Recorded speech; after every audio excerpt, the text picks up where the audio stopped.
This is Mobile Suit Breakdown, a podcast about Japanese sci-fi mega franchise Mobile Suit Gundam for new fans, old fans, and not yet fans, where we watch, analyze, and review all 40 years of the iconic anime in the order it was made.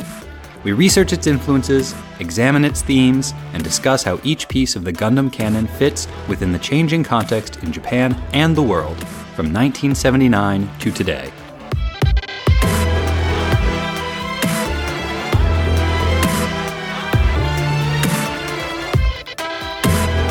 This is Mobile Suit Breakdown episode 1.18.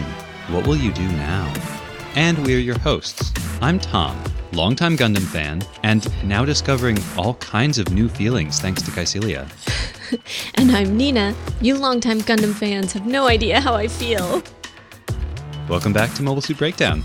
This episode is airing on December 29th, 2018, so we are solidly in the middle of the holiday season here in the US. The holidays can be pretty difficult, and so wherever you are, and whatever you're struggling with right now, we hope that you can find some joy and some escape in a little anime we like to call Mobile Suit Gundam.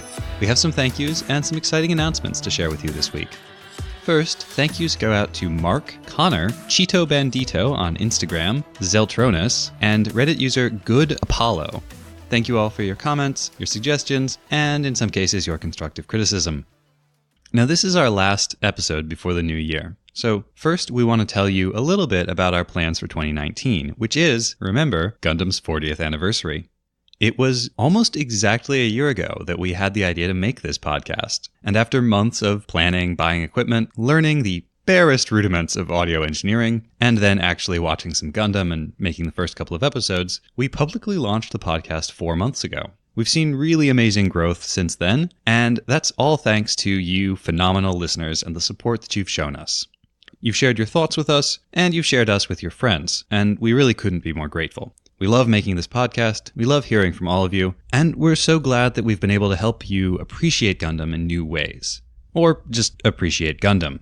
As we move into 2019 and look forward to finishing up First Gundam and its compilation movies and beginning to cover Zeta Gundam, we're also looking at ways to grow the podcast. We love making this podcast, but as you can probably guess, it takes an enormous amount of time to make each episode. There's just the two of us doing all the research, writing, recording, editing, publishing, and promoting for MSB. A single episode can take more than 30 hours of work from each of us, and that's not counting all of the fun MSB side projects like the Gundam-themed calligraphy I'm working on. So at the start of 2019, we are going to be launching a Patreon to support the project. The podcast you're listening to now will always be free to anyone who wants to listen. That's a promise. But if you want to support us, Patreon is a crowdfunding service that allows fans who want to help fund a project like ours to contribute a small amount on a monthly basis. We have tons of cool perks planned for the Patreon, including a private Discord server, special bonus episodes, Frabo and the Orphans Band t-shirts, the opportunity to submit wrong Gundam opinions, and a whole lot more. You'll be able to find us at patreon.com/GundamPodcast, and there will be links on our social media profiles as soon as that page is live. But if you want to support the podcast and you can't do it monetarily, we appreciate every like, share, retweet, comment, and review, and they all mean more to us than you know. We want to share our appreciation and maybe promote the podcast a little more while we do it. So we're going to be having a giveaway contest. To be eligible to win, all you need to do is any of the following sometime before February 1st. Like Mobile Suit Breakdown's page on Facebook, follow @Gundam Podcast on Twitter, follow @Gundam Podcast on Instagram, support us on Patreon, or write us a review on Apple Podcasts, Stitcher, or wherever you listen to podcasts, and then email a copy of the review to us so that we know that you wrote it. If you do more than one of those things, then you will be entered into the contest more than once. We're going to be announcing our amazing prizes throughout January, but we'll tell you about the first one right now. And what could that first prize be? Why, Gundam, of course! We'll be giving away a bunch of copies of First Gundam on DVD, so that you can watch along with the podcast. Already have your own copy? Give the gift of Gundam to a friend. Last week, Amuro had a bit of a breakdown that saw him steal the Gundam and abandon the White Base, flying off into the dark of night somewhere in Central Asia, near the Caspian Sea. And now, episode 18, or 17 in the English version, Zeon's Secret Mine, or Shakunetsu no Azam-Rida. As we'll discuss later this episode, the Azam-Rida is Zeon's top-of-the-line new weapon. Shakunetsu means red-hot, scorching, or incandescent. Adzam Rira means basically nothing. Adzam is the name of a thing that they made up. And Rida is leader. This week, we're discussing forced labor of POWs, the real-life science of Zeon's new weapon, Japan's economic miracle, destroying tech to keep it secret, cognac, and ninja outfits. But first, the recap.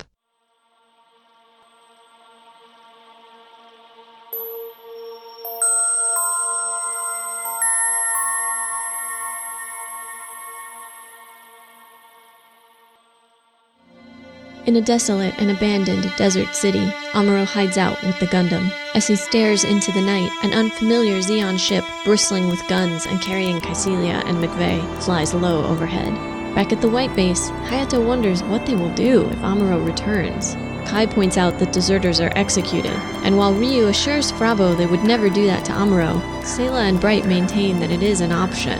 While Fra is horrified and exclaims that she can't very well try to convince him to come back only to be executed, even she has to admit that Amuro has really messed up this time. Full of conflicting feelings, Fra sets out in a dirt buggy looking for Amuro, Mirai and Ryu's promises to keep Amuro safe replaying in her head. She tracks the Gundam by its footprints and finds Amuro sheltering in an abandoned building. Confronted by Fra, he refuses to admit he's done anything wrong and resents what he sees as the crew's concern for the Gundam but not for him. Fra accuses him of running away again, to which he replies, "You can't possibly understand me," before running away again. Fra is following him when they happen upon a Zeon mining facility. Amuro listens in on the Zeon command center, overhearing McVeigh and Kycilia discuss the mine's importance, not just for the war but also in Zeon politics. While Fra goes to inform the White Base of the mine's location, Amuro decides that surely this is the mine the Federation plans to attack on Odessa Day. He sets out to destroy it single-handedly. That'll show Bright and Mirai.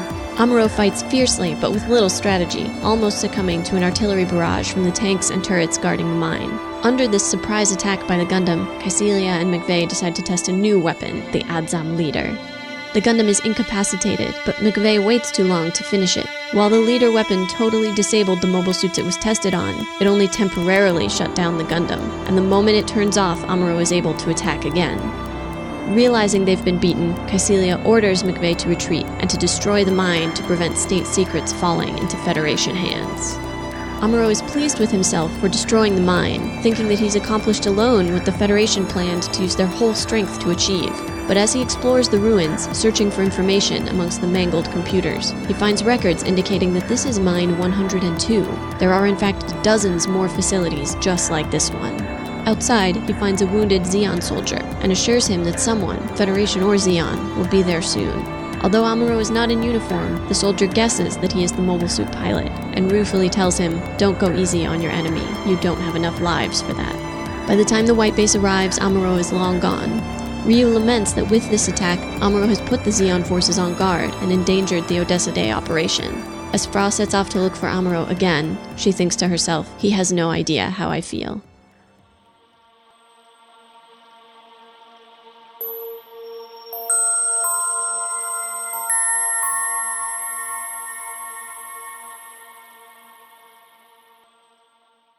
Tom can tell you, I spent most of this episode in a rage at Amuro, having to constantly remind myself that he is 15 years old and did not knowingly become a soldier. We've had this discussion before, that he did get into a weapon of war and attack enemy soldiers with it. He made the original decision. He just didn't understand what it was going to mean for him in the long run. Yes, but the depths of self-pity and self-centeredness that we see in this episode are truly frustrating. And yet nobody hits him.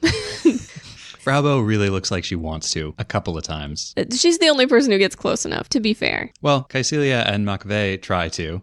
But yeah, we have Amuro hiding out not particularly well in the desert. If you find yourself in an abandoned building, eating tinned beans over a propane stove with a pistol next to you, chances are you have made some mistakes. And really, first we get the crew of the White Base all looking kind of dazed, right? Everybody just milling around the bridge uncomfortably, and Hayato is the first person to break the silence by saying, "Well, but what do we do if he comes back?" And because Kai, bless Kai's heart, reminds everyone that the punishment for desertion is traditionally death. And as we talked about in the Kukuru's Doan's Island episode, while the Allies' side of the war did not execute very many deserters, there were some, and the Axis side executed quite a few people. Japan specifically executed probably tens of thousands of people, many of whom may not actually have been deserters. Fra is, of course, horrified that they would even entertain such a notion, and Bright doesn't totally say he won't do it. He's like, well, it's what the regulations say I'm supposed to do, but sort of leaves it open-ended. Fra was like, no, you wouldn't. And everyone is, no, we wouldn't. Except Sayla, who's like, well, we could if we had to. It's an option. Sayla would do it. And the best Mirai can say is, we won't let them do anything foolish. But I think it is also Mirai who confronts Fra and says, you do agree with us that Amuro did something wrong, right? This is unacceptable. I think Fra is very torn because she wants to protect Amuro. In this first scene on the bridge, she says, why would I go talk Amuro into coming back to maybe getting executed? But then when she does go find him, everything that he has to say for himself is so self-pitying. Oh, yeah. And so unacceptable. And then by the end of the episode, she's like, he doesn't understand how I feel. Mm-hmm. Because he doesn't. She's constantly putting herself in the middle for him and making excuses for him and trying to protect him. How many times have we seen her speak up for him when he's not there? And he has no clue. Oh, yeah. She opens this episode saying, I can understand why Amuro would run away from you monstrous people who execute people who run away from you. And then she goes out into the desert and she finds Amuro and she confronts him. And it turns out to not be the way she thought it was. It's not that he's like horrified by the nature of military life and wanted to get away from all these awful people. It's that he's a self-righteous, self-pitying little 15-year-old boy who is in over his head and dealing with emotions he doesn't understand. And essentially in a pet, like... In a what? A pet. He's pouting. So he's having a tantrum.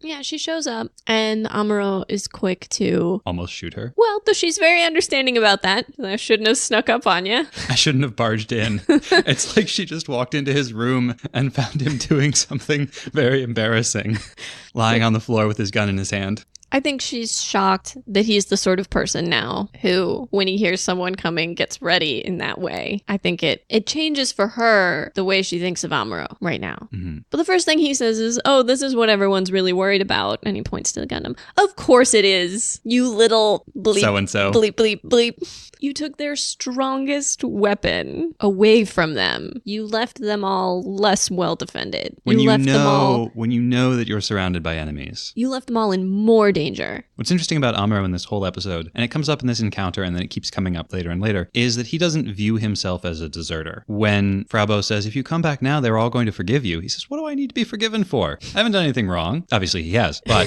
he doesn't think of it that way. And then he goes and he finds the Zeon base and he does reconnaissance and then he attacks it. Amuro doesn't view himself as having left the struggle. He still thinks he's part of the Federation's fight against Zeon. He just wants to get away from Mirai and Bright who are bullying him. He wants to fight this war on his own. Well, it's all about pride for him. It becomes very clear as this episode goes on. His pride is hurt. Frau knows that. That line she has, which is really weird in the English translation, about you're just afraid that people won't accept you. Which she says it very quickly, so it was very difficult to try to catch all of the Japanese. But it's something like, 本当はみんなに自分を認めてもらうだけ自信ないでしょう, which means something like, the real reason is you're not confident that you'll receive mitomeru from them. And mitomeru, while it can mean acceptance, it doesn't mean in the sense of like a group of friends accept you. It's more like appreciation, acknowledgement, recognition, and approval. It's that he doesn't feel adequately appreciated by them. His pride is hurt because they don't recognize how awesome he is. So he's going to go off on his own and win the war by himself, and then everyone is going to recognize how awesome he is. And they won't be able to punish him if he does this great thing. And in his defense, who among us did not feel that way at 15 at one point or another? The whole world's against me. And the only way is for me to prove that I'm better than all of them, better than they could possibly imagine. And when they recognize my greatness, then they'll appreciate me. Then they'll let me me play with the Gundam all I want. Well, and by the end of the episode, Fra has heard everyone on the bridge talking about how this attack, which was not on the correct location, will now have put all of Zeon on their guard.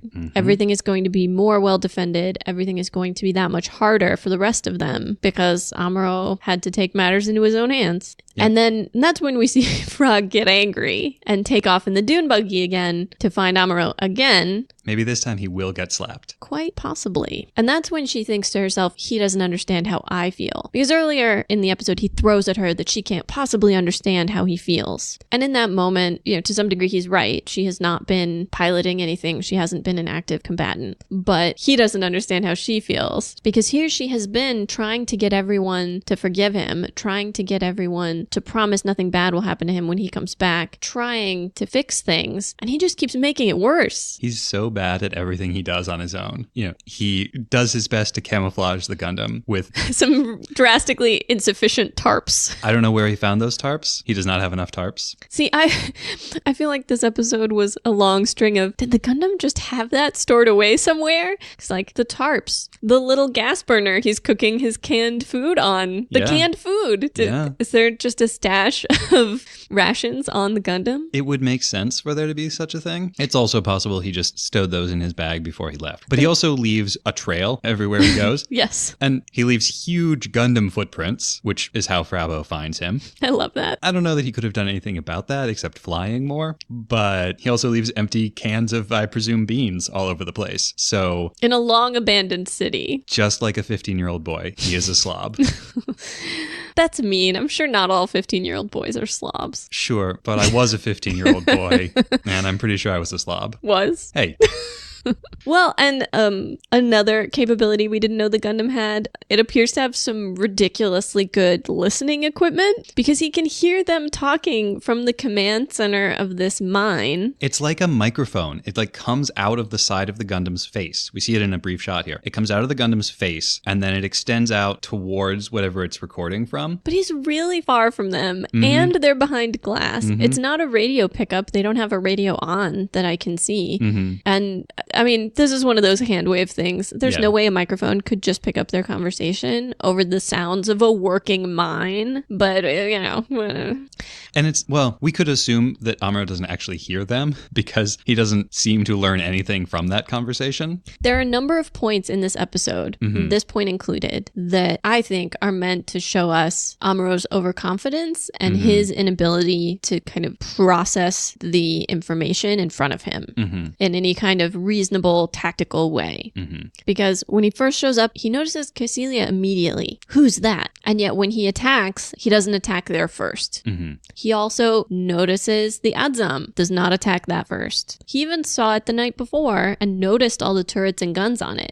Again, leaves it. So he notices these things that are threats or that are important, and yet that does not go into his attack plan. He hears them discuss the fact that there is another mine not far away, 50 kilometers to the north. Yet he assumes this must be the one that General Revel means for them to attack. Even though, if he thought about it, it's a small enough facility that why would you bring the entire Federation strength against it? That wouldn't make any sense. Amuro just doesn't have a sense for the scale of this war that he's fighting. The biggest threat that he's encountered so far was when he ran into Garma with one Gao attack carrier and a deployment of 3 Zaku and 20 tanks or something.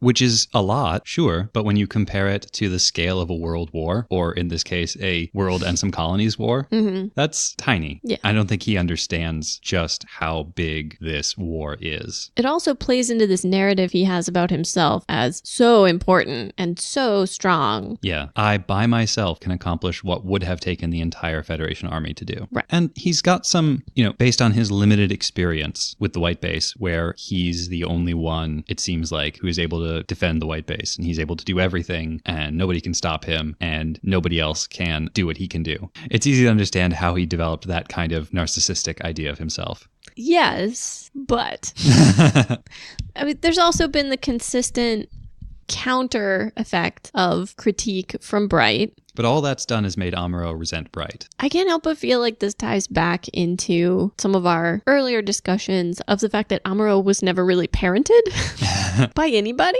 You know, he's been more or less left to his own devices to grow up. And so does not have the sort of mediating influence to temper any of these like pretty violent swings in self-perception. I think we should address the Zeon soldier at the end that Amuro encounters. Yeah. So after Amuro has destroyed the base... Well, after Zeon has destroyed the base, yeah. which Amuro is perfectly happy to take credit for. He encounters a lone Zeon survivor, a wounded young man, older than Amuro, but still a young soldier, who is looking at a picture of his sweetheart. And Amuro runs over to this guy and he checks his wound and brings him some water. He says, "You're going to be okay." And he gives him a flare and he says, "Shoot this off when the rescue forces come, and you got to keep hoping," which is sweet after all of the death and destruction Amuro has caused, and we'll talk about that in a second. But as Amuro is walking away, this wounded Zeon soldier is like, I know you're the pilot of that mobile suit, even if we're not going to acknowledge it, because if we acknowledged it, one or the other of us would have to kill the other guy. But, you know, maybe don't go easy on your enemies. You don't have enough lives for that. Yep. It's a nice little line. It's a lesson Amuro needs to learn. It comes back to your point about Amuro thinks of himself as a big hero. As a savior. And not as a soldier. That's dangerous. A second ago, he was prepared to kill this guy because this guy happened to be wearing a Zeon uniform and proximate to this mine. And now that the guy is wounded and Amuro is not in the Gundam, it's like, oh, let me save you.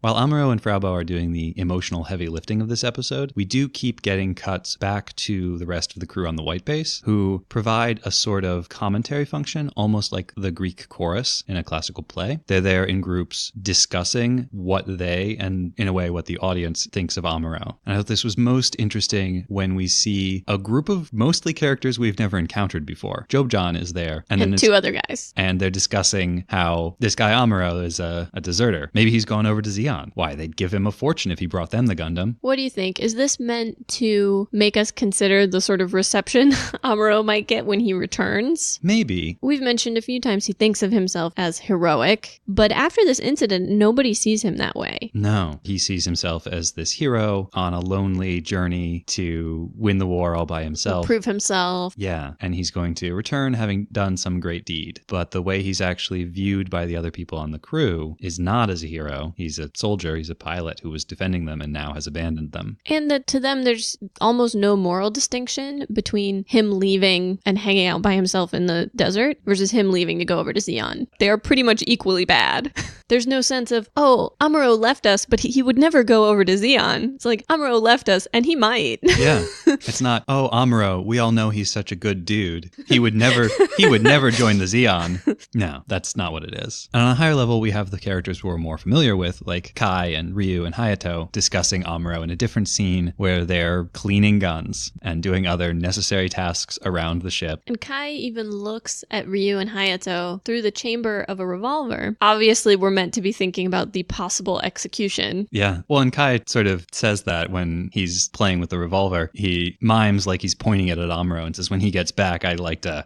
And then the revolver falls apart, which I think is actually meant to be a sort of visual cue that Kai doesn't really mean it. He's just bluffing. I don't think Kai means it either. The fact that he brings it up almost jokingly when he first brings it up is to me an indication that he doesn't mean it. Mm-hmm. But somebody has to say it. Yes. And it's Kai's role, self-professed role, to say what has to be said. And the things people maybe don't want to hear. I think Bright's sort of casual attitude on the bridge is indicative of the fact that he doesn't think he needs to execute Amuro. No. And I do think Ryu and Mirai are the people Bright listens to the most. They're the two people in the crew he respects the most. So while maybe because of his position as commander, Bright can't say, oh, we won't do that to Amuro, having both Mirai and Ryu say, we won't let it happen, is just about the same thing. However, What nobody says to Fra, because in that moment, Fra's being a little protective, is that this is very serious. Yeah. And they need to do something. Yeah. Like, he can't come back and have nothing happen. There have to be consequences for what he's done. And now that the damage he's done goes farther than the white base itself, it might be out of their hands. Yeah. If it gets out, if it gets back to Federation Command, what has happened? Yeah. When you talked about deserters a few episodes ago, I remember you mentioning that what was actually really common was for people to go into this sort of fugue state and just wander away and sleep for a few days in a barn or under a tree or something and then come back. At first we see Amuro and we think maybe that's what he's going to do. He's going to sleep for a few days in this bombed out city and then he's going to go back. And by the end of this episode, it doesn't look like that's going to happen. And once he attacks the base, it really does feel like there's no easy going back for him at this point. When he finds the mine and Fra joins him and he says, I can't radio the white base because the radio communications might get picked up, but you can go back and I can stay and keep an eye on things. It feels like he has decided that he's in this, right? Mm-hmm. In that moment, we think, okay, he's decided, he's a soldier, he is part of this crew, he's supporting the mission. Yeah, this is just a little unordered reconnaissance. He had a little bit of a tantrum, but now he's back and he's ready to work. And then he messes that up too. Because remember, Amuro has never turned down a fight, and he is not about to start now. I keep thinking back to Char's line, nobody wants to admit to them the mistakes we make because of our youth. Ooh. Which feels way more relevant now that there have been way more mistakes.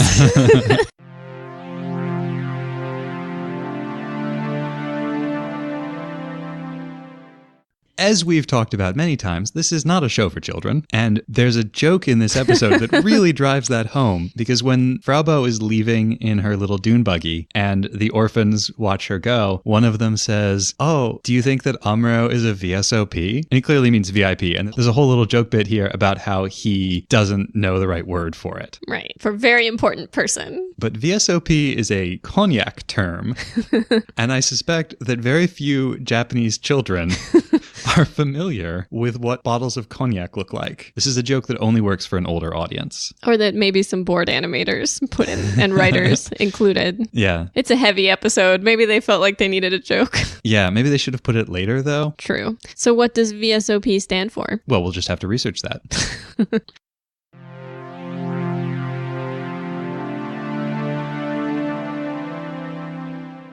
We get a very interesting intro shot, full body, of Kycilia, as one of our friends says it. I'm going to say Kycilia, sorry. But of her in her full uniform. And Tom and I both had the same reaction, but in slightly different ways. Both of us went, you know who she looks like? And then we said different names. And I said Shredder from Teenage Mutant Ninja Turtles. And I said Cobra Commander from G.I. Joe. The point being, she has the face mask, the helmet with pointy bits. Well, and the helmet hangs down the back and protects the back of her neck. She has these large, rather pointy pauldrons over her shoulders. There's a villainous look about her. Well, and the cape and the tunic-style clothing. Yeah, there's something very iconic about that triangle face mask that covers everything below the eyes. Right. It comes across the cheek, under the eye, over the bridge of the nose, and back down the other side. Yeah. And she's not wearing it the whole time. I mean, we see her in the Garma funeral scene. She doesn't have it on. And when she's in the base and she's talking to McVeigh, she doesn't have it on. She pulls it up over her nose when they go into battle mode, more or less. That's such a great scene.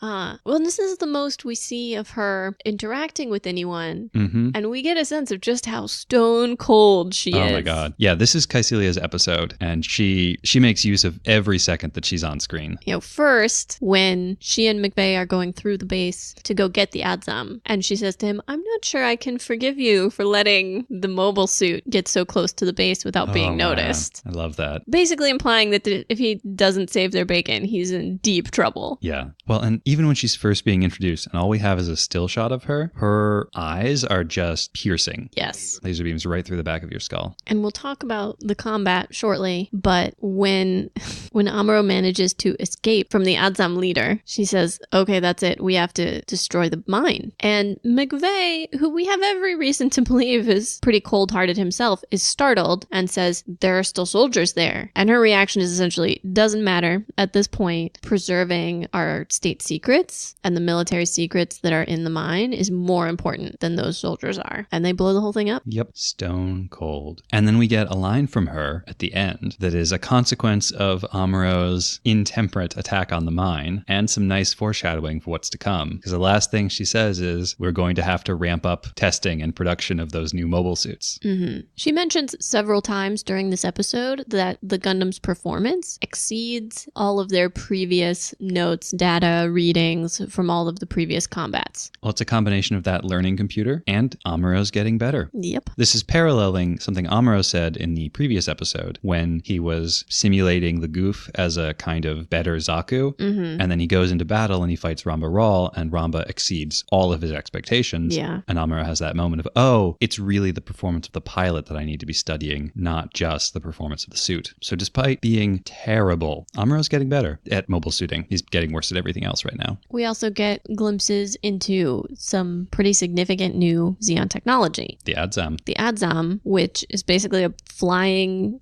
/ also terrestrial ovoid thing covered in turrets, covered in guns. Well, and I said it looked like an insect. Nina thought it looked like a frog. Well, when it was on the ground, thought it looked vaguely. It's sort of squat on small legs. But yeah, just bristling with guns. And the leader. Yeah, which is a kind of magnetic cage that uses some sort of magnetic dust. It looks like magnetic dust. Or sand, some kind of particulates that settle all over the Gundam because the Gundam shot at it and it exploded, Right. and then the sand came down. And then it shoots out this basically cage that surrounds the Gundam, and it runs an electric charge through it. Some sort of magnetic radiation field happens, and the Gundam gets superheated. And this forces the Gundam to shut down because all of the power is being used to keep the cockpit cool. Right, just to keep Amuro from being boiled alive inside the Gundam. And it ends up not being enough. The magnetic radiation field weakens and then dissipates before the Gundam is completely disabled. It's not enough, but it's clear that Zeon is developing new technologies in order to counter the Gundam, and they're getting pretty close to being successful. It's definitely by the skin of his teeth that Amuro was able to survive this time. I found myself wondering during that scene if the magnetic field prevented them from firing on the Gundam while the magnetic field was up. Because while the magnetic field was up, Amuro couldn't move. Yeah, he couldn't do anything. They should have just destroyed him then. If they could have. But, Yeah, I mean, I'd say it's a toss-up between they couldn't versus McVeigh was too busy monologuing. Well, which Kycilia calls him out. She says, hurry up and take out this mobile suit before it comes back online. As a side note of trivia, in Haruhi Suzumiya, there's a reference to this. Really? Yeah, at one point, Kyon is feeling very, tired, and he says it feels like he's been hit with the Adzam's leader beam. I love that. I love when anime reference other anime. We also know that there are two branches to the Zeon strategy here. McVeigh represents one, which is we need X amount of Y resource to achieve ABCD. And Kycilia represents the other, which is regardless of our own needs, we cannot let the Federation have anything. Yeah. And, subsection to that, the more we control by the end of this, the better a position we're in politically vis-a-vis the other Zeon factions. So she's not just thinking about getting through the war, she's thinking about after the war. The other thing that this battle made me think of was the attack on Side 7. Interesting. Because you have Amuro and the Gundam attacking a base that has no mobile suit defenses. They have tanks and missiles and turrets, which is just about what the Side 7 defenders had, and Amuro is just destroying them. We see a lot of shots of Amuro destroying towers and cranes and barracks and other places full of what appear to be non-combatants. And one of those scenes where Amuro blasts a building, it's not clear what it is, but it's full of people, and we see the explosion and we see the bodies. Just very explicit. The closest thing I could think of to that is the blast that kills Frabo's family. It's a very similar explosion. The body is flying everywhere. It's visually almost identical. I think you're right. So it made me think of just last episode when they happen upon the mine by accident. And in that case, he has backup. He has support. You still have the mine's own defenses and emplacements. You still have a couple of tanks as ground forces. You still have a single ship fighting from the air. But in that case, he had backup. This fight felt sloppy in places. He's not choosing his targets. He's just shooting at anything he can see. At one point, he comes under a barrage from the tanks and basically can't move because he's under constant bombardment. He's reasonably clever in coming up to a solution for the underground turrets. The Wacka turrets. Yeah. They pop up and they shoot you, and then they jump down into the ground before he can fire back. Yeah, and he throws his shield into the sort of doorway of the turret opening to keep it open just enough that he can then fire into it. Or no, he doesn't fire into it. He stabs down into the passage with his beam saber, and the turret explodes. Yeah. And that poor shield, again, although it doesn't break, but it is caught in the explosion and gets flung and stabs itself into the ground some feet away. Mm-hmm. But this did not feel like one of Amuro's cleverer fights. No. I thought the shield bit was creative, but for the most part, he's getting knocked around and he's very reactive. He's entirely dependent on the Gundam's superior armor here. Mm-hmm. If the Gundam's armor weren't as good as it is, he would not have made it through this combat. No chance. And he's able to slaughter a lot of outmatched opponents, but once the Adzam shows up, even stabbing it with his beam javelin at close range, he's not actually able to destroy it. He gets shaken off, and Makave and Kycilia escape. It's not a particularly effective combat for Amuro either, whatever he may think in the immediate aftermath. It also occurs to me that he has fundamentally misunderstood the purpose of Odessa Day, because my understanding is that they want to capture the mine that is their target, and that will necessitate some damage to those facilities, but presumably they don't want to completely destroy the thing that they're hoping to turn into a working mine for themselves. Yeah. You want to preserve as much of that infrastructure as you can, only destroying, the enemy, tanks and guns and so forth.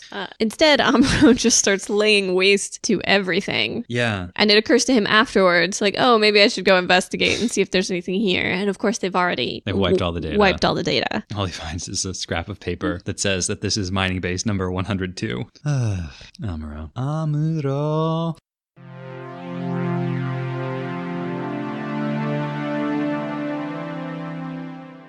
Let's just, in this episode, talk about who looks good and who looks bad. Because I think this is an episode that really makes a couple of people look real good and a couple of people look real bad. So let's start with the winners. Kycilia.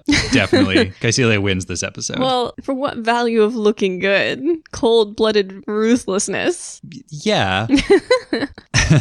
Not morally good. Okay. She kills it. Yeah. Indeed. She kills a lot of people. Yes. Sayla and Ryu, especially in that last scene where they're discussing the fallout from Amuro's ill-advised attack. I don't know about Sayla. What does she say in that scene? Sayla says, Amuro must think he's a real hero right about now. Whew.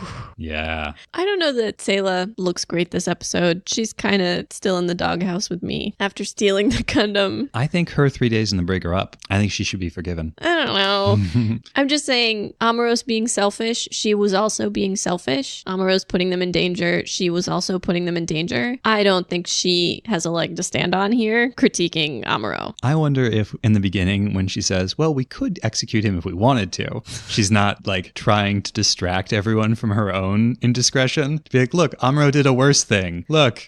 Maybe. Everyone pay attention to the boy. But my point is, I don't think Sayla can't look good now. Okay. Especially not by critiquing Amuro when she's only marginally less at fault. Okay. Ryu, though, in a lot of ways feels like the older, more experienced, cooler head in the room sometimes. Mm-hmm. And I think his willingness to stand up for Amuro, to Fra at least, and then his gently put but still critical comments that Amuro's actions have put Odessa Day in jeopardy earned him a lot of points with me. That like he understands how Fra feels about Amuro is the vibe that I get. That he gets it. He understands, but also. Yeah. And he's going to do everything he can within reason. So if Bright is ship dad and Mira is ship mom, Ryu's the cool uncle. Oh yeah, I was going to say uncle. Good call. Kai is the next door neighbor who is always in everyone's business. I think McVeigh really suffers in this episode. Yes. In the past, when McVeigh has appeared, he's always been very in control and nefarious. He's had plots we don't know about. He's got a lot going on. Well, and he even has Rambaral saying, oh, he is always very organized. And Hamon saying, I don't know if I trust that McVeigh guy. He's got plots. And then in this episode, he's very much reduced to like the toady. Yes, Kycilia. No, Kycilia. Whatever you say, Kycilia. And not a terribly effective one. No. We're pretty much in agreement that Amuro looks like a jerk. I didn't even think that needed to be said. This is the worst episode for Amuro by far. Even worse than the last one. And the last one was not good for him. I had more sympathy for him in the last episode, though. He has eaten away a lot of that here. In the last episode, he made a mistake and he could have come back from it, but instead he doubled down. And in this episode, having doubled down already, he doubled again.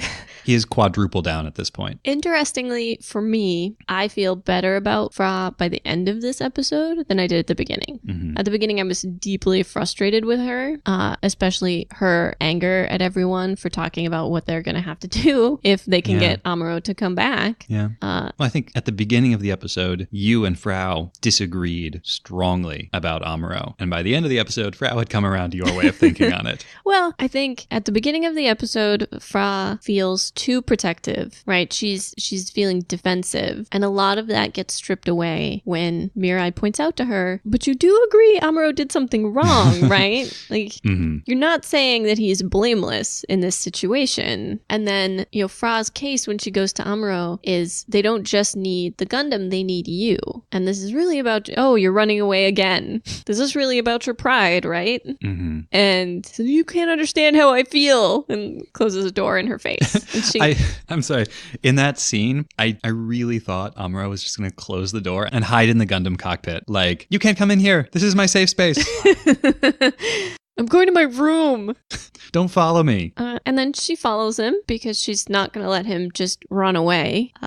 It occurs to me this is the second time she has chased him down when he is attempting to run from his responsibilities. Yeah. Maybe the next time she finds him, she'll just take the Gundam. Maybe third tries the charm. Well, like I said earlier in the episode, at the end, she has her companion line to his, her parallel. Mm-hmm. He doesn't understand how I feel. Yeah. And maybe I'm reading too much into it. I don't know. But my interpretation of that is he doesn't understand how often I protect him, how often I go to bat for him, how often I speak up for him. Yeah. Well, and he feels like no one respects him. No one recognizes his greatness, but he doesn't understand how I feel about him. Mm-hmm. He doesn't recognize what I do for him, and he doesn't recognize my feelings of appreciation for him. Mm-hmm.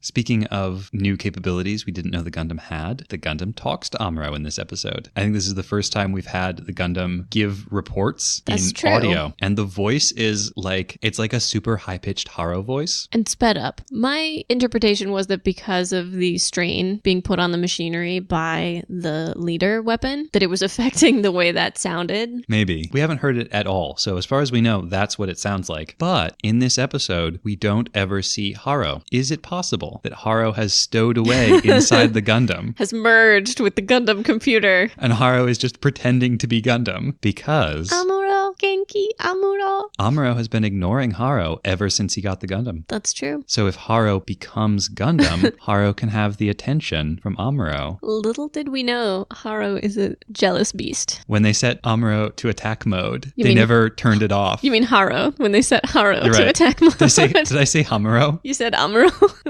When they set Amuro to attack mode. Well, that is also true. When they set Amuro to attack mode, nobody ever turned it off. That's why he can't turn down a fight. That's why he attacked the mine. It explains everything. Except for his initial running away. He was just running to attack something.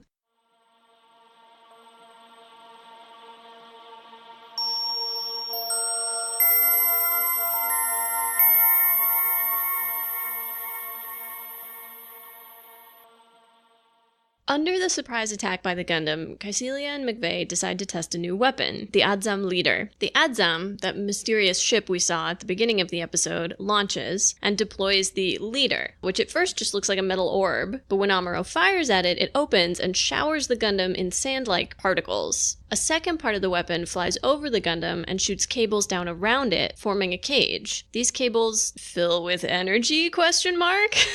Interacting with the sand-like substance on the Gundam to raise its temperature. Suddenly, the Gundam cannot move or use any of its weapons, the systems are completely overheated, and can only just manage to keep the cockpit cool enough to be safe for Amuro. When we were watching this episode and we saw this part, we thought immediately to ourselves, that's science. We should ask our science person about that. You have a science person? We have a science person. Oh, He's wow. this cool guy named Iraj. Hello. He's appeared on the podcast before, back in episode 5, when he helped us figure out some stuff about re-entry. And now he's back to talk about the super science of this secret new Zeon weapon. Hello, it's me, I'm back. So we had Iraj watch this particular clip. I did. And we're going to have him talk a little bit about it with us and try to explain to us how this could actually work, if in fact it could actually work. There's a few things about this that are difficult to understand and kind of contextualize, right? There's, first of all, what is this dust, sand stuff? And then second, like you said, Nina, energy question mark, like what's going on in these cables? And then third of all, is there anything going on that we're not seeing? And we know when the Adzam leader starts to fail after it's been running for a little while, Kycilia, one of the people operating it, says something about the magnetic radiation is weakening. So that's also in play. Yeah, so definitely there's magnets going on. Magnets, how do they work? When I saw this, the first thing that came to mind instantly was inductive coupling. People who are listening to this podcast have probably heard about wireless charging as a technology that's kind of picking up nowadays, right? There's these devices, you like put your phone on it and it charges it without ever plugging in a cable. So there's ways we have of transmitting energy from one place to another without connecting them with a wire. And the way this usually works is through some form of electromagnet coupling. Bow chicka wow wow. Yeah. So the basic idea is when you have a current going through a wire, it creates magnetic fields around it that don't change in time. If you have constant current, you have constant magnetic fields around it. But you also learn that if you have changing magnetic fields, that can create an electric field, and electric fields can drive current, and a changing electric field generates more magnetic field. So there's this interesting feedback between electric and magnetic, which is what generates light waves and things like that. And so the idea of inductive coupling is that if I have some device that can generate a magnetic field that's changing in time, and I can put a loop of wire near that device, then there's going to be an electric field generated inside that loop, which generates a current. This is what happens, for example, when you have like a wind turbine, right? Blades spin, they're making this coil of wire spin inside of the generator, and there's a magnet nearby, and the changing magnetic field generates a current inside this coil, which you then send to the power grid. So the idea is the magnet is constant, but because the wire is moving, it has the effect of being a changing magnetic field, which creates power. Okay. Exactly. Because what matters is the magnetic field where the wire is, right? Once the electricity is in the wire, what happens to it? So electricity, what we call electricity or current, is moving electric charges, right? Electrons. And what they do is they move from a place that has what we call high potential to a place that has low potential. And what we call an electric field is kind of pointing in the direction of where less potential is. It's similar to like a ball rolling down a hill. So what you're doing with these changing magnetic fields is you're changing the electric potential in the wire and pulling the charges wherever you want them to go into a place which you can later release them in the case of a battery. Or if there's an engine at play, the engine uses the energy stored in these electrons as they're moving. That's the idea of induction kind of in the abstract. You change magnetic fields, that generates an electric field, and that can create current. Inductive coupling is you take it one step further. You also know that if you have a changing electric field, that generates a magnetic field. So if I have two coils, one next to the other, right, and I run a changing current inside one of them, right, like an AC current, that's what,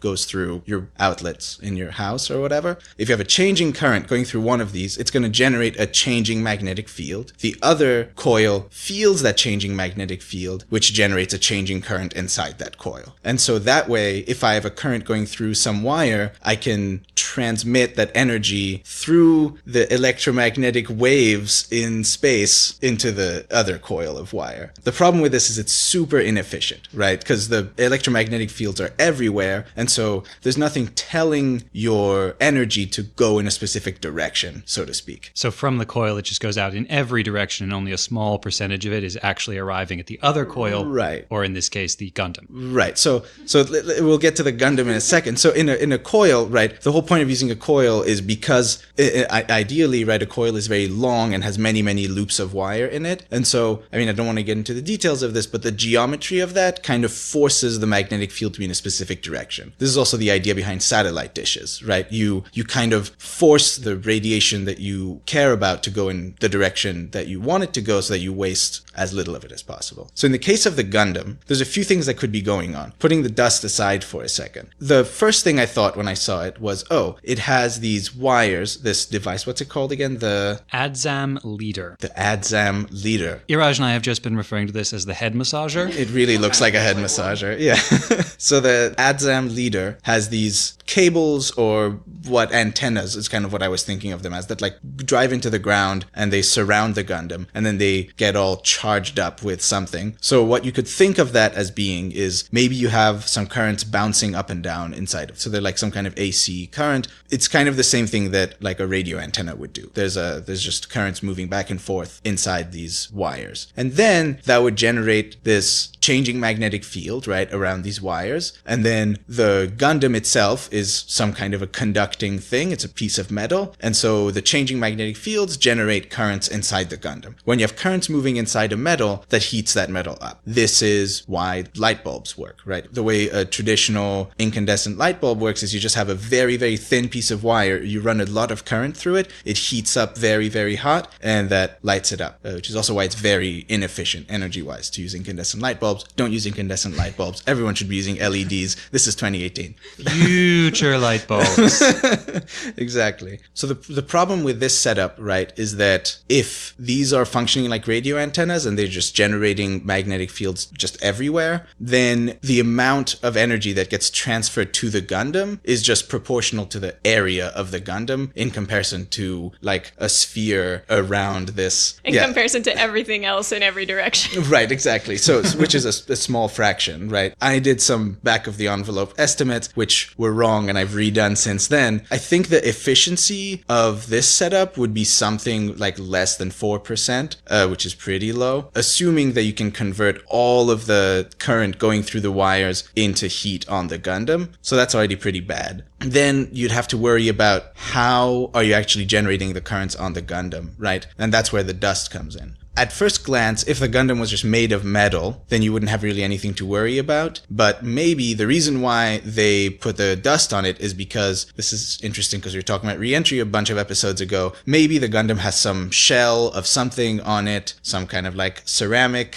or whatever, as we spoke about last time, and that's not conducting. So maybe what the dust is for is to provide a material that can very easily conduct electricity on the surface of the Gundam, but which will also heat up very well, which those seem kind of contradictory to me because I don't know. That was one thing I had a hard time wrapping my head around. But so the dust could be some kind of copper or whatever, and it acts like one big wire around the Gundam. And so these currents are just like looping around the Gundam, right? And again, if you estimate the amount of energy you need to convert to heat to bring the Gundam to 4,000 degrees, which is what they say in the show, I assume Celsius because Japan is a civilized nation.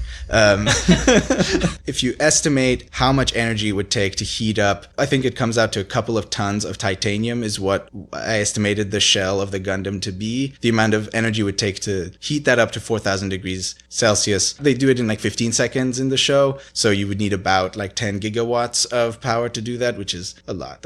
Is something like 10 power plants worth of power. Maybe one very large power plant. I don't know exactly how much power plants do. Tom was telling me about nuclear submarines. The largest ever nuclear submarine has a pair of 190 megawatt power reactors. Right. So it would take maybe 50 of those submarines to generate this much power, which, in future sci-fi land, not that ridiculous, maybe. Each of the mobile suits has one of those power plants on it already. Right. It could also just have a very big battery of some kind. Maybe you don't need to be generating all this power on the spot. Because after a while, right, in the show, they stop heating up the Gundam after some time. You were saying the energy in the magnetic field is going down or something. Yeah. So maybe it just runs out of battery, right? That would make sense. One thing that bothers me about this whole explanation, though, and sometimes I really worry that there's some physicists listening to this podcast and I'm going to be shunned from the community or something. But, right, if you have these changing magnetic fields, there's no reason why they would only generate a current on the surface. They would also generate currents inside the Gundam. I mean, there's a certain depth beyond which you wouldn't get anything anymore. But so there's no reason why it wouldn't just like fry all the electronics in there, right? I would have to think about this harder to know how deep into the Gundam these currents would go. It depends on a lot of various material properties of this thing, but yeah. Future circuits, I guess. Yeah, exactly. They're just very resilient. And that's the explanation I saw for why the other mobile suits were disabled by this, is that their circuitry was fried. Okay. And that the Gundams was better made or with better materials or better shielded in some way, and so it wasn't. Okay. We do have some data from, I think, unofficial sources on the actual power output of the Gundam's reactor. Do go on. It's 1.3 megawatts. Oof. That's not much. No. No. But it was a lot in the 1970s. Oh, yeah. Big time. Maybe that's enough to cool itself down. No, I mean, it would take much more energy to cool yourself down than to heat it up, actually. Well, he's only cooling the cockpit to keep the pilot from being fried. All right. Maybe that and that's checks where out. that's where the central computer and all the most important stuff is. So it's a Okay. small area, very shielded and deep into the Okay. deep into the Gundam. Okay. All right. But that means this like other device definitely has a battery, right? It can't be generating that power on the spot. Well, and that actually explains why it would end after a few seconds and why they would have to fly away and not be able to use it again. Right. It's airtight. It works. But so Tom had a great idea when we were discussing this of a way they could make this a lot more efficient. So this made me think, what if the energy is actually not coming from these antennae? The energy is coming from the thing at the top where all the antennae radiate out from. And it's actually either a coil or shaped like a satellite dish. So all of the magnetic radiation is going down. It's focused on the Gundam. And then the antennae actually work like a cage to constrain the radiation and keep it in this small area. And then Iraj pointed out that if it did that, then it could be possible that extra current is feeding back up through the antennae back into the device, improving the efficiency. Yeah, this was a pretty good idea on Tom's part, right? Because if you put Thanks. Yeah, it's really smart. Because if you put a coil on top of that thing, you can very tightly focus it down onto the Gundam, and then the stuff is going to radiate out, and then maybe you can use the antenna to absorb it back. So I mean, again, I'm not an engineer. I don't know at all how this would work, but there is some sense in which that would be a much more efficient setup. If we get enough funding from the Patreon, we will build one. Yes, you have my promise. If any of you are military contractors looking for horrifying ideas, may I suggest you continue watching Gundam?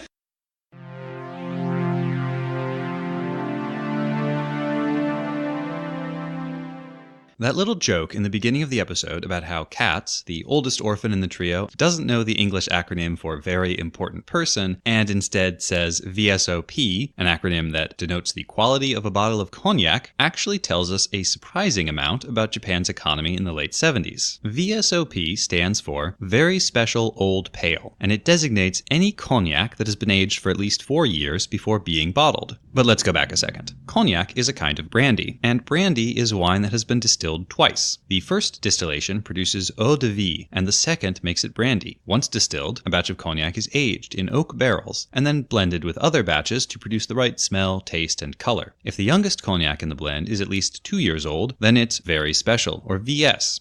If the youngest one is 4 years, it's VSOP, and if the youngest is 6 years or older, it's extra old, or XO. Like champagne, cognac must be produced in one of a handful of regions in France in order to be called cognac. All of this means that in Japan, cognac is an imported luxury. Stupendously high import taxes on foreign liquor meant that a bottle of VSOP, which might go for $30 in Paris, would cost you $80 in Tokyo. In the 1960s, the Japanese bought practically no cognac. And yet, in 1978, they bought 2.6 million bottles of the stuff. And by 1988, they were buying 8 million bottles a year. This expensive luxury liquor had somehow become commonplace enough in Japanese society that in 1979, its unique terminology was well known enough to appear as a pun in a children's cartoon show. Japan saw massive economic growth in the 60s, with slower but still substantial growth in the 70s and 80s. They were the second largest world economy by the 1960s. Which is astonishing when you remember that in 1955, their economy was smaller than Italy. Like war-ravaged Italy. Yeah. During this time, Japan experienced very high growth in the value of assets, things like stocks, real estate, and so on, to the point where we could call it a bubble, which is to say that the values were artificially high. They were higher than they should have been. When this bubble popped in the 90s, it began a period of economic stagnation that has kind of continued until now in Japan. The 1970s saw an increase in pollution, inflation, and high cost of living, as well as an oil crisis, much like the oil crises experienced around the world. But it also saw an increase in per capita income, improvements in standard of living, a growing middle class, and a better life expectancy. A number of markers of economic prosperity improved, including people spending a lower percentage of their income on food, having higher calorie consumption, and increased consumption of meat, milk, and eggs. People also started spending more of their income on travel and leisure. So it sounds like throughout the 70s, while the cost of living was increasing, personal income was increasing faster. And so that led to really a huge rise in the standard of living. That's correct. Accompanying all this increased prosperity, though, was also an increase in social pressure, and conspicuous consumption peaked in the 1980s before the bubble burst. What you mentioned about greater luxury spending and more travel, as well as the social pressure, actually connects to the cognac thing, because some of what I was reading was from representatives of cognac brands talking about why Japan was such a good country to sell cognac to, especially in the 70s and 80s. And one of the things they said was that in the West, people buy luxury goods in order to stand out. In Japan, people buy luxury goods in order to keep up appearances and stay in step with everyone else in their social group. Keeping up with the Tanakas, as it were. Yeah, so if you could get a certain group of Japanese people to start buying cognac, then everyone else in that social group had to buy cognac, even if cognac was a stupendously expensive foreign import. And as people began traveling abroad, Japanese consumption of foreign luxury goods increased as well. There's some ridiculous statistic like at one point something like 90% of the sales by luxury shops on the Champs-Élysées in Paris were to Japanese tourists. Wow. Yeah. And so the fact that the cognac was really expensive in some ways actually made it more appealing. Because it's an indicator, I am one of the upper middle class, or I am one of the upper class, because I buy this expensive imported beverage. I'm one of the beautiful fancy people.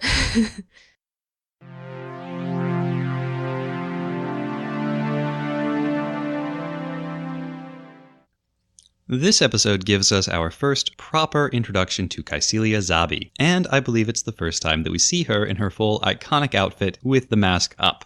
It is a very distinct look from the men in her family, who all wear Western-style military uniforms with lots of gold braid. She's also the only one of the Zabis who habitually wears a helmet and carries a sidearm, a combination that makes her look, to me, a little more like Char, especially since both of them wear masks. Now, I think I must have been mixing up two different versions of Cobra Commander's outfit when we discussed her earlier, but Nina was right on when she compared Kycilia to the design for the Teenage Mutant Ninja Turtles villain, the Shredder. The helmet that is reminiscent of a samurai kabuto, the prominent pauldrons, the cape and form-fitting but not skin-tight bodysuit, although Kycilia has purple clothes and a black cape, while the Shredder has black clothes and a purple cape. And of course, the mask that covers the face from the bridge of the nose down. Now this similarity is because both of them are referencing the same thing, the popular visual depiction of a ninja. Now, you probably don't need me to tell you that the popular idea of a ninja outfit, that is, an all-black suit of clothing with loose pants, split-toe tabi shoes, a mask that covers everything below the eyes, a hood covering everything else, the kind of outfit you see on Halloween or in a cheesy movie. You don't need me to tell you that that has no basis in historical reality. Historical ninja were spies, arsonists. assassins, and ambush specialists. They dressed like peasants, merchants, soldiers, wandering monks, and otherwise in whatever kind of garb would help them to blend in. But that ninja outfit that we are all imagining every time I say the word ninja did in fact come from somewhere. Ninja, as such, seem to have only been active for about 200 years, from the mid-1400s to the mid-1600s, during the Warring States period of civil war, and then into the early part of the Edo period after the Tokugawa shogunate unified the country. And this makes sense, since ninja were mainly useful in open warfare, where they were employed to provide reconnaissance about enemy regions, troop movements, supplies, and so on, sabotage enemy operations, and even instigate peasant uprisings. These functions ceased to be useful in peacetime. And as a side note, they were not actually called ninja during this period. The historical term, officially, is shinobi no mono, or just shinobi. And while that was the official term, euphemisms were much more common. Euphemisms like ruffian, grass, and watcher. Or, my personal favorite, guy from Iga, since Iga was a region that produced lots of professionally trained ninja. They did have a sort of spiritual successor in the 17th century, when the Tokugawa shogunate government created a secret police force called the Oniwaban, or Garden Keepers, that collected information on powerful vassals and government ministers. A lot of later stories misidentify the Oniwaban as ninja. And there are a lot of later stories about ninja. They became figures of myth and legend just about as soon as the real ones vanished. They started showing up in Japanese theater, and this is actually where that outfit comes from. Last time we talked about Japanese theater, we were discussing the highly ritualized, stately no tradition. But now we're talking about the fun stuff, kabuki plays and bunraku puppet theater. Kabuki is a dynamic form of dance drama, and the name kabuki actually means something like bizarre or avant-garde. It developed during the Edo period, but was viewed with hostility by the shogunate government, and it was actually banned several times for being too debauched, erotic, and subversive. Bunraku is a unique style of puppet theater, with large, intricate puppets each controlled collectively by a team of 3 puppeteers. The convention is for the assistant puppeteers in bunraku and the stagehands in kabuki to dress all in black, in order to blend into the darkness of the theater and convey to the audience, visually, that they are not a part of the action of the scene and should be ignored. And that all-black outfit they wore consisted of black clothing with loose pants, split-toe tabi shoes, a mask that covers everything below the eyes, and a hood covering everything else. And then a fascinating thing happened. When ninja characters started appearing in kabuki plays, they would dress like the stagehands. And this must have actually made for a pretty cool surprise for the audience whenever someone who looked like part of the crew revealed themselves to be part of the cast. And so it became a visual trick that told the audience that the character in black was invisible to the other characters in the scene. So what does this all tell us about Kycilia? Well, here's what we do know about her so far. She sent a plain-clothes agent of some kind to recruit Char after Dozle cut him loose. Her subordinate, Makave, is actively concealing something about the mines, possibly all of that solium, from the rest of Zeon. And she's prepared to destroy her own base in order to keep her secrets. Plus, she's already plotting how to put herself in the best position once the war is over. She might not be a ninja per se, but she is the sneaky Zabi, and her visual design reinforces that.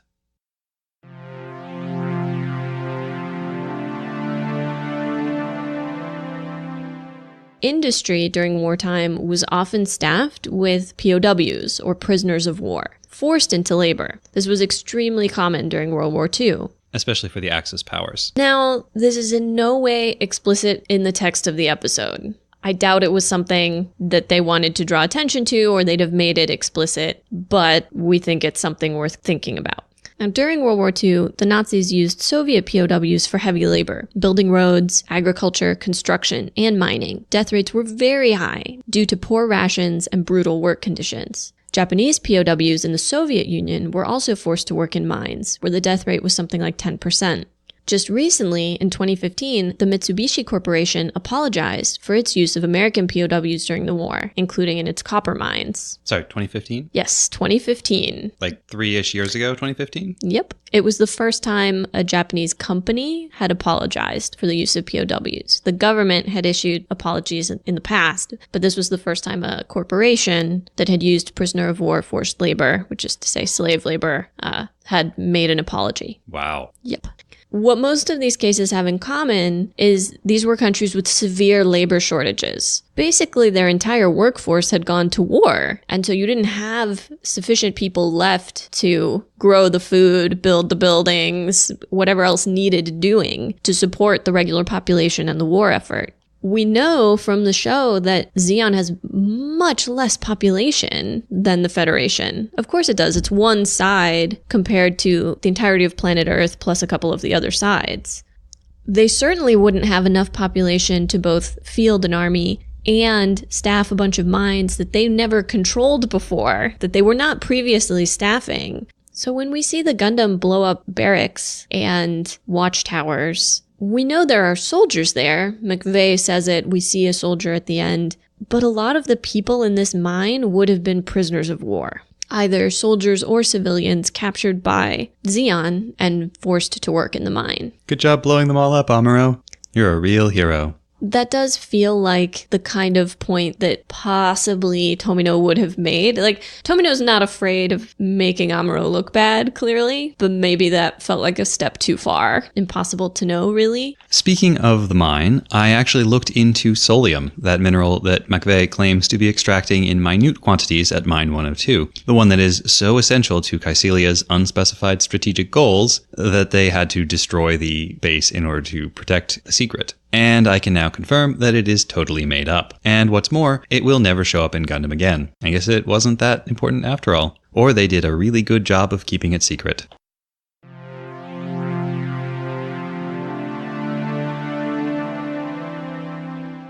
Seeing Kycilia destroying her own base rather than let the Federation capture it and its secrets, and remembering how Amuro was able to use a captured Zaku to determine its performance and use that data in combat simulations when he was trying to figure out how to beat Rambaral's Goof in the last episode, I was reminded of a story that I came across while researching the Japanese Zero fighter plane, the fighter that I'm pretty sure inspired the Zaku. This is not the right place to do a full deep dive on the Zero, but I promise that we'll get there soon. The Zero has one of the most incredible stories of World War II. It's the sort of story that fits right into a sci-fi epic like Gundam, and if it had not literally happened, you would probably think that it was made up. But all of that is for another day. For now, a brief overview. The Zero was Japan's primary fighter plane throughout the whole war. And at the start, its maneuverability and range were superior to any other fighter in the world. Its flight performance was so astonishing that when the US military received early reports about the Zero, they dismissed them as being aerodynamically impossible. The Zero gave Japan a major advantage in the Pacific during the war, especially early on, when its actual capabilities were a total mystery to the Allies, who were left trying to glean what secrets they could from the wreckage of destroyed Zeros. The Japanese understood how valuable the mystery surrounding the Zero was, and so all the pilots had orders. If you are shot down but your plane is intact and you survive, or if another Zero in your unit is shot down but lands intact, you must destroy the plane so that the Americans cannot capture an intact Zero. But even so, the Allies managed to obtain 3 mostly intact Zeros. One was brought down in New Guinea, but the team sent to recover it instead mangled it beyond repair. A second was reconstructed in China from one more or less intact plane and bits of salvage from other wrecks. But this Zero had to be transported the long way, overland, through the mountains to India, and then eventually to the United States before it could be properly analyzed. And it arrived too late to be useful. The most important capture was one almost entirely undamaged Zero, shot down during the Aleutian Islands campaign, when a Japanese carrier group attacked US reconnaissance bases in the North Pacific. On June 4, 1942, a wing of 3 Zeros caught an American scout plane and shot it down, then lingered in the area to strafe the survivors with machine gun fire while they floated in the water. At some point during this fight, Flight Petty Officer First Class Koga Tadayoshi's Zero was damaged by small arms fire and began leaking oil. The 3 Zeros in his unit flew to Akutan Island, their designated emergency landing point, and a Japanese submarine waited nearby to recover survivors. Koga went to land, but unbeknownst to the Japanese, the area they picked for the landing was actually a wetland. Koga's landing gear caught in the mud, causing the plane to flip upside down and skid to a stop. He died instantly. His wingmen, believing that he might have somehow survived the landing, could not bring themselves to destroy the nearly intact plane, and they left, trusting Koga to destroy it himself. U.S. scout pilots, after getting lost, managed to discover the wreck accidentally a month later, and by August, the Zero had been retrieved and moved to Naval Air Station North Island near San Diego. Kept under 24-hour guard, it was repaired and analyzed, and by September, it was ready to fly again. It only took one flight for the American pilots to begin discovering the ghost plane's limits. The secrets extracted from the Zero, the tactics derived from them, and the improved American fighters just then arriving on the battlefield tipped the balance in the Pacific. So as much as we are horrified by Kycilia's willingness to destroy the mine and everyone in it, it is totally consistent with what people were willing to do to preserve state and military secrets. As those old World War II posters constantly remind us, loose lips sink ships. A secret can cost a lot of lives.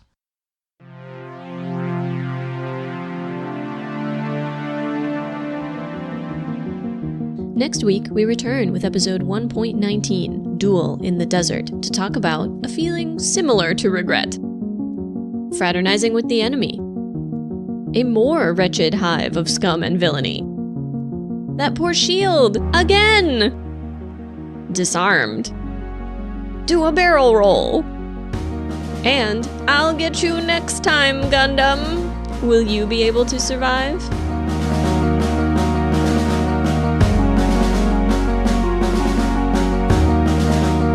Make sure you do all the podcast things.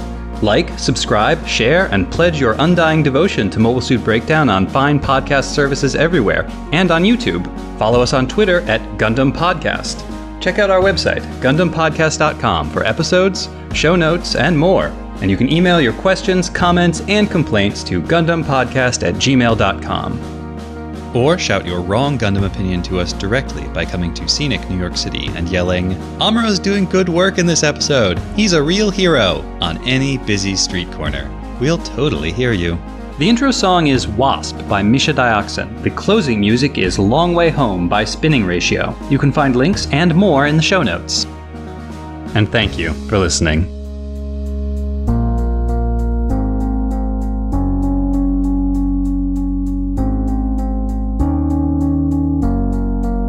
Historical ninja were spies, arsonists, assassins, and ambush specialists. There's so many s's in there. I'm gonna try that again. Be more disciplined with your mouth noises. I really should have numbered these pages. Wah, wah, wah, wah. LEDs are cool because they directly convert the energy to light, not through heat. More efficient. Sasuga Amuro. Did you explain in a previous episode what Sasuga means? I think you did. You told me about it. I don't know that I did. It's kind of hard to articulate in English. I think it usually gets translated like, "That's our Amuro." Yeah. Sasuga Amuro. Yeah. But in this case, we're, saying it sarcastically. Well, and I think you can do it like, "That's our Amuro." Like, I think it can be negatively toned. When your friend shows up drunk and ruins your wedding, Sasuga that friend.